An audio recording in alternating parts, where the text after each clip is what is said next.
সোহরাওয়ার্দী উদ্যানে জামাতের জাতীয় সমাবেশে বক্তৃতার সময় এভাবেই আচমকা মঞ্চে পড়ে যান ডক্টর শফিকুর রহমান। এরপরই শুরু হয় নানা পরীক্ষা নিরীক্ষা।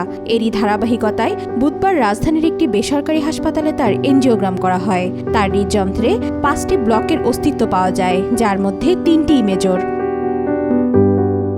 চিকিৎসকের পরামর্শে তার বাইপাস সার্জারির সিদ্ধান্ত নেওয়া হয়েছে। তবে দল ও পরিবারের অনেকেই তাকে বিদেশ নিয়ে যাওয়ার পক্ষে থাকলেও তিনি সাফ জানিয়ে দিয়েছেন তিনি দেশেই অপারেশন করবেন। এনজিওগ্রাম সম্পন্ন করেন সিনিয়র কার্ডিওলজিস্ট ডক্টর মনিরুজ্জামান। তিনি জানিয়েছেন, ডক্টর শফিকের ক্ষেত্রে এনজিওপ্লাস্টি না করে সরাসরি বাইপাস সার্জারি করাই সবচেয়ে যুক্তিযুক্ত।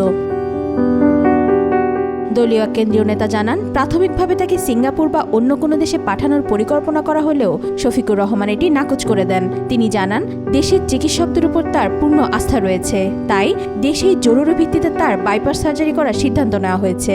ডক্টর শফিকুর রহমান ও তার পরিবার দেশবাসীর কাছে দোয়া চেয়েছেন বলেও জানান তিনি। ওয়াহিদা পারভীন ঈশিতা, আজকাল।